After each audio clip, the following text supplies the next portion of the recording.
Uzaqdan ölümün səsi gəlir, mənsə ona tərəf qaçmaqda. Ulduzlar ay qaranlıq saçır, mən elə hey yalan danışmaqda. Tapdanmış bütün müqəddəslər ədalət, ölümü sevən yazarda. Dinmədi, bitməz bu həsrət, od tutub yanacaq məzarda.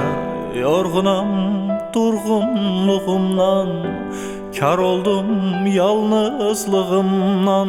Lal oldum susqunluğumdan, doymuşam haqsızlığımdan.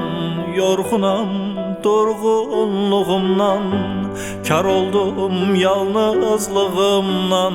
Lal oldum susqunluğumdan, doymuşam haqsızlığımdan. Çirkin vücudumla yuyundum sədaqətimdən, iğrənc yalanlarla dolu saxta təbəssümünlə. Yalanlarda belə iğrənib bəlaətindən, pak olmuş bütün çirkablar təkəbbürünlə. Yorğun körpənin dinmək bilməyən göz yaşlarıyam, cəsədsiz qanlı kəfənəm, sevasız baş daşıyam. Allah küsmüş dirilərə bezmiş şeyfani insan, mən qibləgahsız peyğəmbərlərin qarğışıyam. Çirkin vücudumda yuyundum sədaqətimdən, yalanlarla belə iğrənib bəlaətindən. Yorğun körpənin dinmək bilməyən göz yaşlarıyam, mən safta müqəddəslər tanrısıyam.